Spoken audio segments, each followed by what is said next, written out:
We've known the Browns for 45 minutes total from their first episode, and they're already introducing us to an incoming wife. You know, this is something that we did choose, but because of emotions and outside influences in our culture, sometimes we struggle with it. I really felt out of loop the whole thing. I hadn't met Robin at all for 3-4 weeks after Mary and Cody did.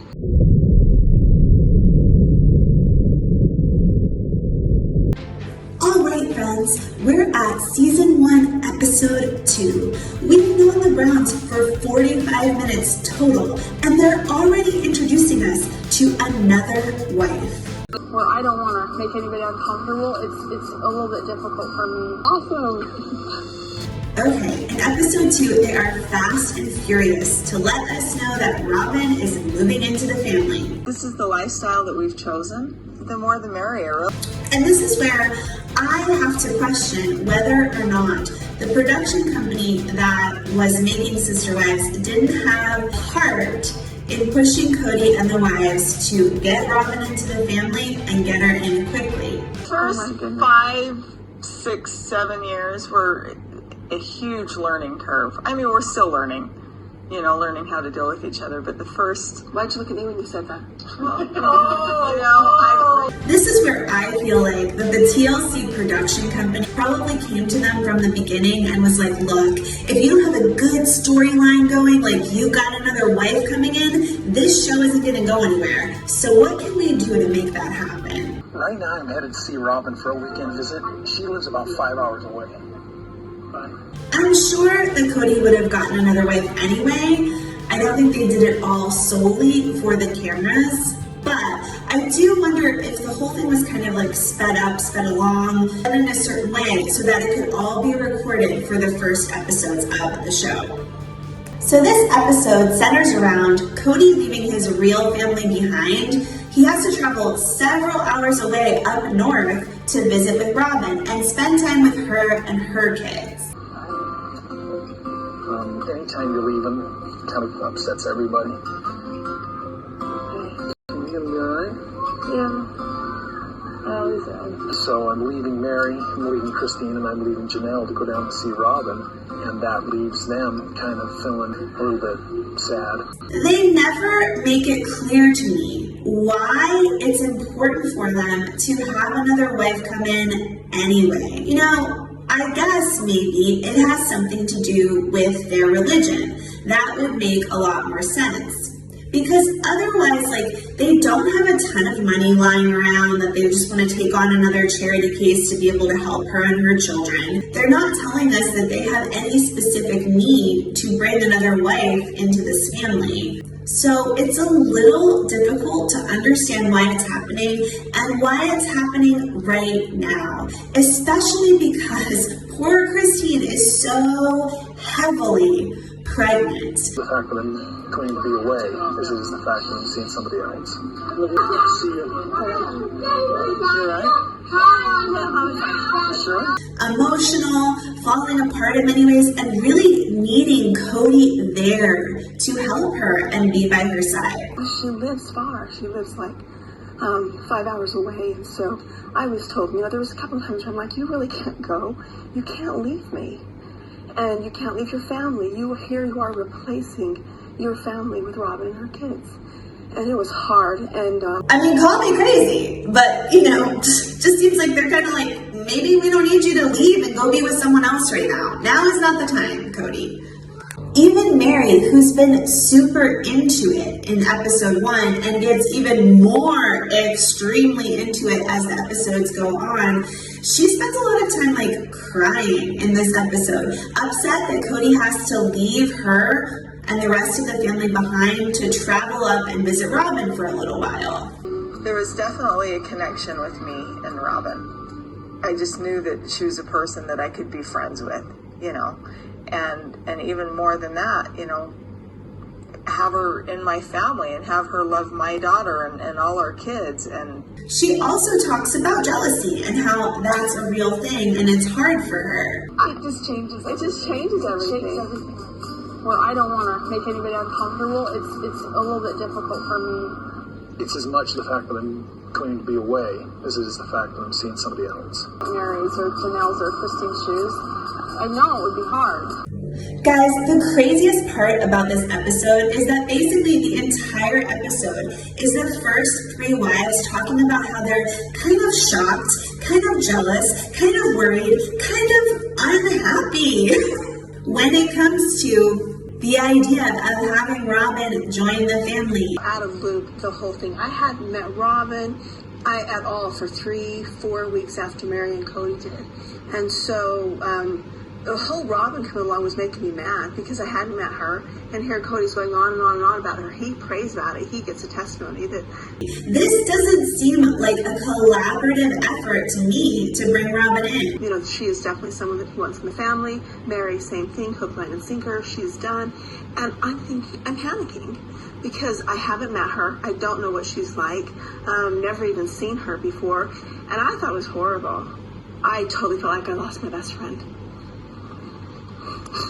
So basically, Cody leaves Utah and leaves his kids and his other wives like crying in puddles on the floor as he skedoodles away in a slightly larger car now, because it turns out he's going to take a couple of the older kids with him to babysit Robin's kids so that he can enjoy his time with her while he's there. I'm going to go see Robin. Do you want to help me? Are you going to help me? Or are you just going to stand there and be princess? Aspen and Madison are coming, and they're going to watch you guys.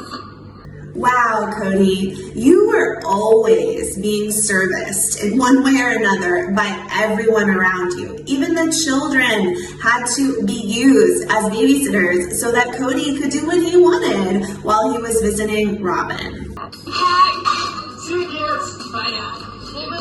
So usually I will take some of the kids down to see Robin with me. That way I'm getting her children and my children acclimatized to each other. And this time I'm taking Madison and Aspen.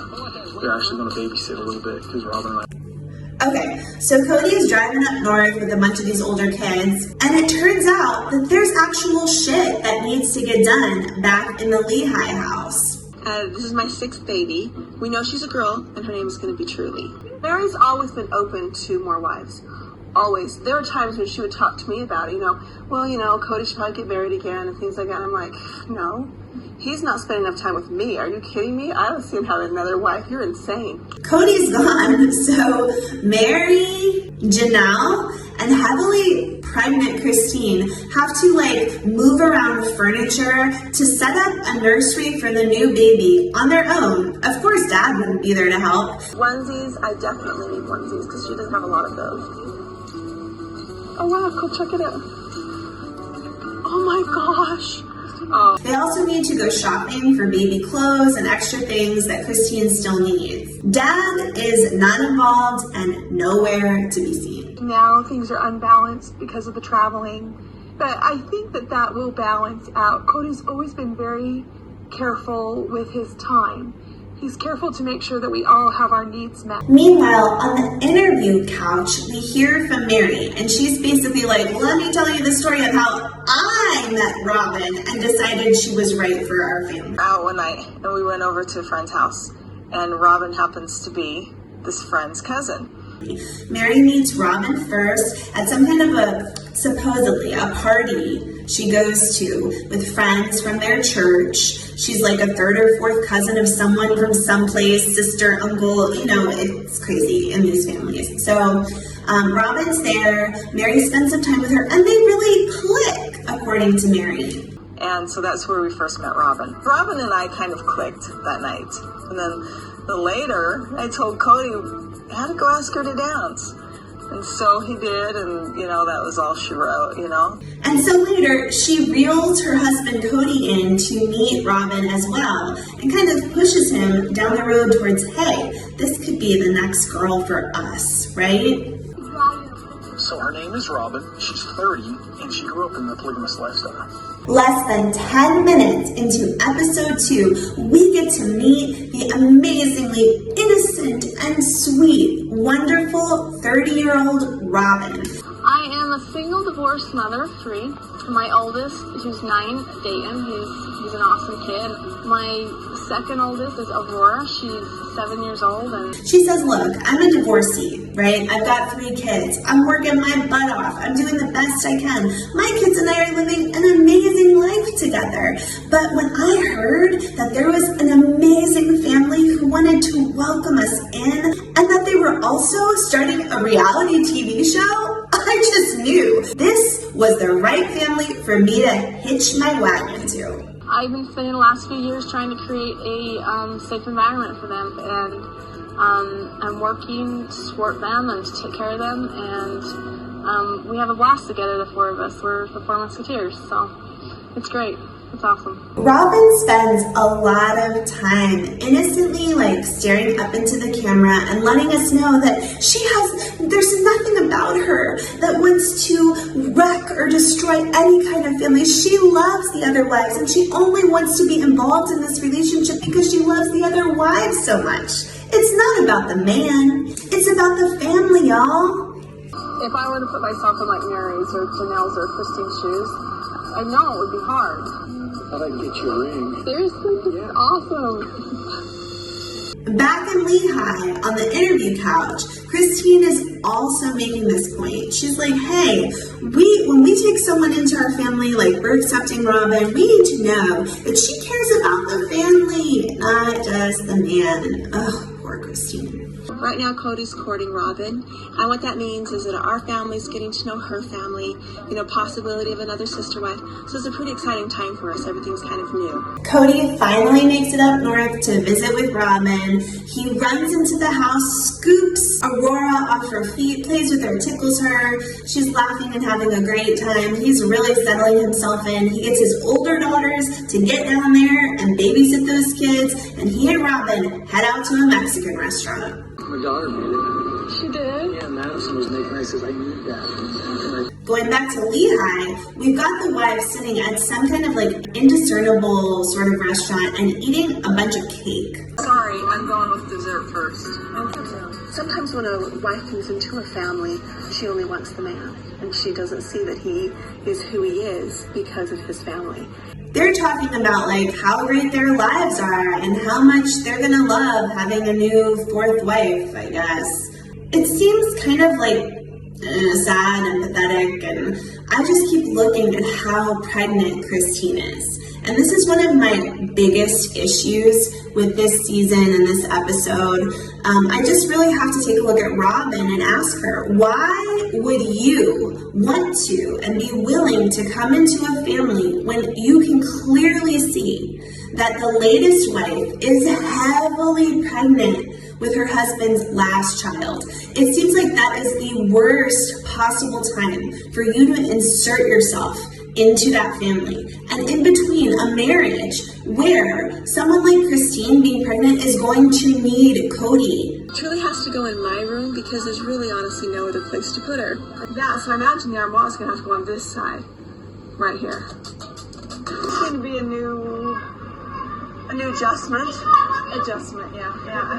All right, can we go shopping and eat? I need to eat right now. In the most basic way that a wife would need her husband. She's going to need his support. She's going to need his validation, his emotional companionship. And I thought it was horrible.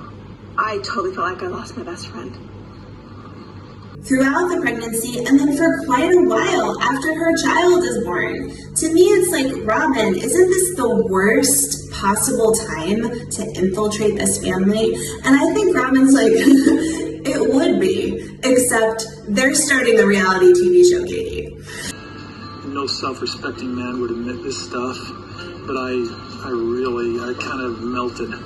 So head back to the Mexican restaurant, and we hear from Cody that he's basically I'm not romantic. I've never been romantic. I don't care about my other wives. I'm not romantic with them. And then I met Robin, and she brought out a whole new side of me, and now I'm romantic and loving with her. Red flag, huge red flag from the beginning on what's going on here. Nobody in the family would ever call me romantic, I don't think, and I just kind of got overcome by this romantic bug. I don't know what happened to me. It's still happening. Cody pulls off a tiny little string he's fashioned to his finger and said that one of his older children made it for him, and puts it on Robin's finger in a romantic gesture of, "You're mine now, babe." I've been courting Robin for 4 months. By polygamous standards, that's actually a long time. So now we want to kind of move it forward and get the families merged as soon as we can.